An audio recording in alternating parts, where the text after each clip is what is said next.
नमस्कार दोस्तों, स्वागत है आप सभी का। दोस्तों, ग्रुप डी कट ऑफ के बारे में वीडियो देख रहे हैं। कोई 80 बता रहा है, कोई 85 बता रहा है, कोई 90 बता रहा है, कोई 75 बता रहा है। ये सब देख देख के दिमाग ख़राब हो गया है और अब समझ में नहीं आ रहा है कि ग्रुप डी के पेपर की तैयारी करें या ना करें, हमारा सिलेक्शन होगा या नहीं होगा, अब आगे क्या करना चाहिए। तो बहुत सारे साथियों के इस तरह के कमेंट आ रहे हैं, तो मैं आपको बिल्कुल एक्यूरेट और प्रूफ के साथ बताने वाला हूँ कि क्या आगे हो सकता है। लगभग आपको वही सेम चीज़ देखने को मिलेगी और ये चीज़ें क्यों बताई जा रही है आपको 80 और 85 तक की, ये भी मैं आपको बताऊंगा। तो सारी चीज़ें ध्यान से देखना, वीडियो को लास्ट तक ज़रूर देखना। इससे पहले यदि आप इस चैनल पर नए हैं तो चैनल को सब्सक्राइब ज़रूर करें और इस वीडियो को लाइक भी ज़रूर करें।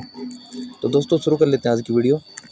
सबसे पहले तो मैं आपको बता देता हूँ कि जो परेशान है कि कट ऑफ 85 जाएगी या 80 जाएगी, तो अब आप जान लो, खुद आप बताओगे कि हाँ कट ऑफ कितनी जा सकती है। दो तीन चीज़ें मैं आपको बताने वाला हूँ। सबसे मेन चीज़ तो क्या है, आपका जो ग्रुप सी का एग्ज़ाम हुआ था, पिछले साल हुआ था 1 साल पहले, और सेम एनटी ने वो एग्ज़ाम लिया था।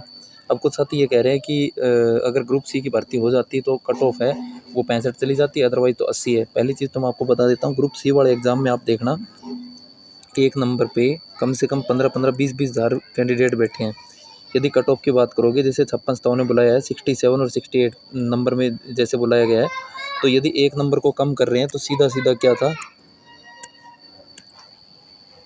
सीधे 5-7 हज़ार कैंडिडेट बढ़ गए थे। यानी कि पहले 60 हज़ार के आसपास बुलाए जाने थे और जैसे ही जनरल को और रिजर्व कैटेगरी को बराबर किया गया तो आपको पता ही है 9 हज़ार के आसपास टोटल कैंडिडेट बढ़ गए थे। पहली चीज़ तो आप ये कन्फ्यूज़न दूर कर लें कि 15 नंबर का गैप बहुत होता है। दूसरी चीज़ अब मैं आपको बता देता हूँ, बहुत सारे ऐसे कैंडिडेट हैं जिन्होंने ग्रुप सी का तो पेपर दिया था और ग्रुप डी का पेपर नहीं देंगे, और उसका कारण क्या है, कुछ कहेंगे जी नौकरी सबको चाहिए। बहुत सारे ऐसे हैं जो ग्रुप डी में ऑलरेडी सेलेक्ट है, वो सी के लिए तैयारी कर रहे थे। कुछ ऐसे हैं ग्रुप सी में भी ऑलरेडी सेलेक्ट है लेकिन वो और अच्छी पोस्ट के लिए तैयारी कर रहे थे। मान लो सी में उनको क्लर्क की नौकरी मिल गई, अब वो इंस्पेक्टर की पोस्ट चाहते हैं या और अच्छी पोस्ट चाहते हैं, तो इसलिए भी उन्होंने पेपर दिया था। और जो पहले ग्रुप डी और सी में सेलेक्ट हो रखा है तो वो एक जेन्युइन कैंडिडेट है, तो इस वजह से भी उनकी कट ऑफ थोड़ी हाई थी।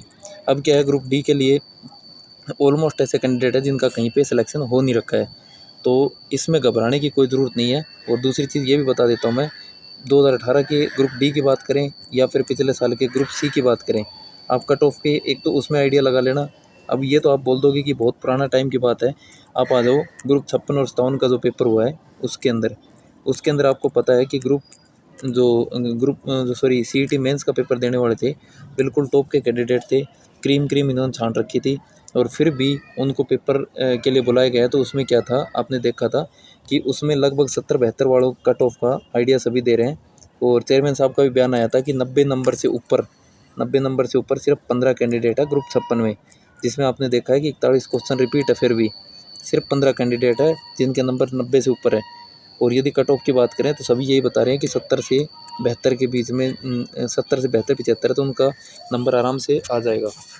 तो इसमें भी मैं बता देता हूँ भी, उसमें आप कहोगे कि जी 60-70 हज़ार ही कैंडिडेट थे, यानी कि एक ग्रुप में 35 हज़ार के आसपास कैंडिडेट थे, तो इसमें 11 लाख कैंडिडेट है। सारी चीज़ें ध्यान से सुनना और ये चीज़ आज ही नोट कर सकते हो आप, 11 लाख कैंडिडेट है, इसमें से पेपर देने मुश्किल से कितने जाएंगे, 6 से 7 लाख, जैसा आपने सी वाले ग्रुप सी में देखा था।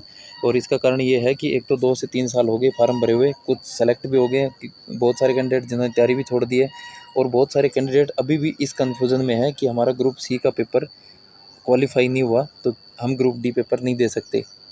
अब आप कहोगे जी ऐसा कोई नहीं है, ऐसे भी बहुत है। भले ही मान लो अगर वो देने आएंगे तो क्या पता उनका हो ना हो, वो बात की बात है, लेकिन उनको यही नहीं पता है कि ग्रुप सी क्वालिफाई करने के बाद डी दे सकते हैं या नहीं। क्योंकि ऐसे ऐसे कमेंट भी आते हैं मेरे पास, वो ये बोलते हैं कि मेरा सीईटी क्वालिफाई नहीं है, क्या मैं एचकेआरएन की भर्ती में ट्राई कर सकता हूँ। क्योंकि एक बस ये बना हुआ है सबके माइंड में कि जिसने इस सीईटी को क्वालिफाई नहीं कर रखा तो वो हरियाणा भर्तियों की ट्राई नहीं कर सकता। तो ये कन्फ्यूज़न है, इस वजह से भी नहीं आएंगे। और लगभग आपको पता है 10-20% ऐसे भी होते हैं जिनको पता ही नहीं रहता कि पेपर कब हो गया। 2-3 महीने बाद वो जब रिज़ल्ट आएगा तो वो कहेंगे कि डी का पेपर हो गया या होने वाला है।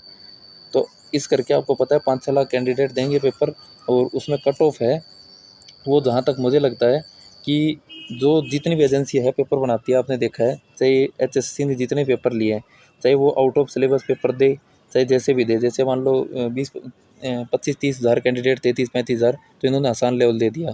पुलिस में जब ज़्यादा होते हैं तो बहुत हार्ड लेवल भी दिया जाता है।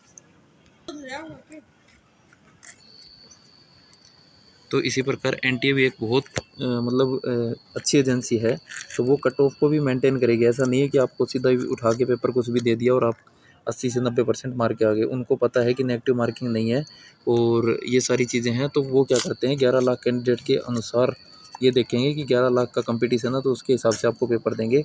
और वो यही मेंटेन करके चलेंगे कि कट ऑफ है वो आपकी 60 के 70 के बीच में ही रहे। तो 60 से 70 का मतलब क्या होता है कि 70 के आसपास मैक्सिमम कट ऑफ के चांस है और इससे ज़्यादा चांस नहीं है, क्योंकि उनको पता है कि कंपटीशन कितना है। एग्जामिनर है वो कंपटीशन को देख के ही पेपर बनाता है। वो ये नहीं है कि आपको बहुत आसान पेपर दे दिया तो कोई कैंडिडेट 100 के 100 भी करके आ गया, ऐसा नहीं होगा। आपको 20 से 30 क्वेश्चन ऐसे देखने को मिलेंगे ही मिलेंगे जो बहुत हार्ड होंगे, जो क्या है एक जेन्युइन कैंडिडेट ही करके आएगा। और नॉर्मल सी बात है, आपको 50 से 60 क्वेश्चन आसान मिल सकते हैं, मैं मानता हूँ 50 क्वेश्चन आसान होंगे। बाकी क्या है कि 50 में तुक्के मारेंगे तो 10 से 15 सबके आ जाएंगे। मान लो 60 के आसपास अगर स्कोर 55 के 60 के आसपास सबका हो भी जाता है। और उसके बाद आपको पता है कंपटीशन शुरू कहाँ से होता है, जो क्वेश्चन आसान होते हैं उसके बाद हार्ड शुरू होते हैं। उसके बाद उस पर क्या होता है, एक एक नंबर के ऊपर 50-50 हज़ार 1-1 लाख कैंडिडेट होते हैं, कभी देखना डाटा उठा के। तो कट ऑफ के लिए इतना परेशान होने की ज़रूरत नहीं है, आप अपनी तैयारी करते रहें। इसका लेवल अगर बहुत ज़्यादा हार्ड आ जाता है तो ये कट ऑफ 60 भी रह सकती है। आसान लेवल आ जाएगा तो ये कट ऑफ है ये 70 तक भी जा सकती है। ऐसा नहीं है कि 80 जाएगी 85 जाएगी। हाँ, इसका फ़र्क ज़रूर पड़ेगा। यदि ग्रुप सी की भर्ती पहले हो जाती है तो उसका फ़र्क इतना ही पड़ेगा, आपकी 2 या 3 नंबर कट ऑफ का फ़र्क पड़ेगा, इससे ज़्यादा फ़र्क नहीं पड़ने वाला। और ये कन्फर्म है कि भर्ती मान लो जैसे सी वाली बाद में होगी तो डी की खाली हो जाएगी, ये चीज़ें मानता हूँ मैं।